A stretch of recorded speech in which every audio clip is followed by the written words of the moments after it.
Paul Whitter's got an interesting point, picking up on something that you said. He says, as a long-time listener, I know well that video games are a particular form of media that Mark has always professed to be unfamiliar with. Yeah. So you can imagine my surprise when, during my ritualistic Friday night listening to your podcast, the good doctor refers to several cast members of a troublingly titled film, that's I, Frankenstein, as resembling extras from Assassin's Creed. Yeah.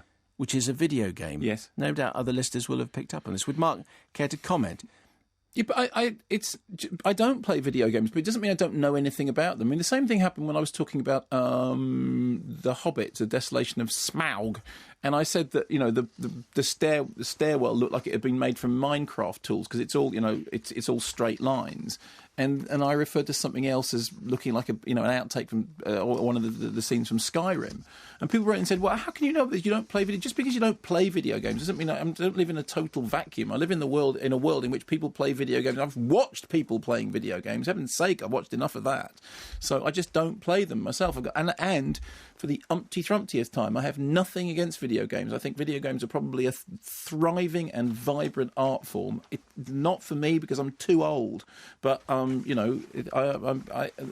clearly, whenever you watch movies, there are times when you watch movies and you just go, that is actually worse than, you know, some of the brilliant graphics that have been done in video games. I mean, that was the funny thing with that thing from I, Frankenstein, is it did look like they'd just gone, you got an Ezio costume, fine, all right, just dress him up as someone from Assassin's Creed, that'd be fine.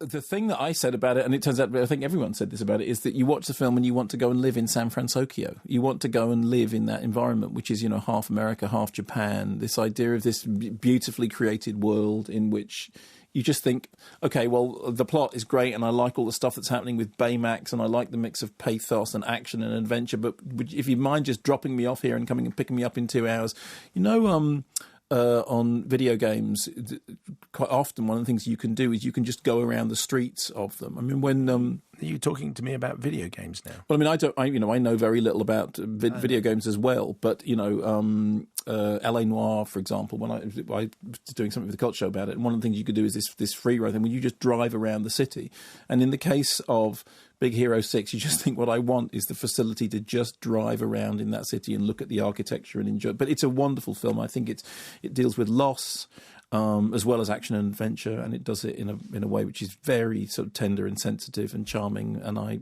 really enjoyed it. At number 10, it's Hitman Agent 47. Demonstrating once again that, you know, video games are notoriously difficult to bring to the screen, and proving that actually this isn't the one to do it. Probably we still are eagerly awaiting Duncan Jones's Warcraft, which may be the things, but the first...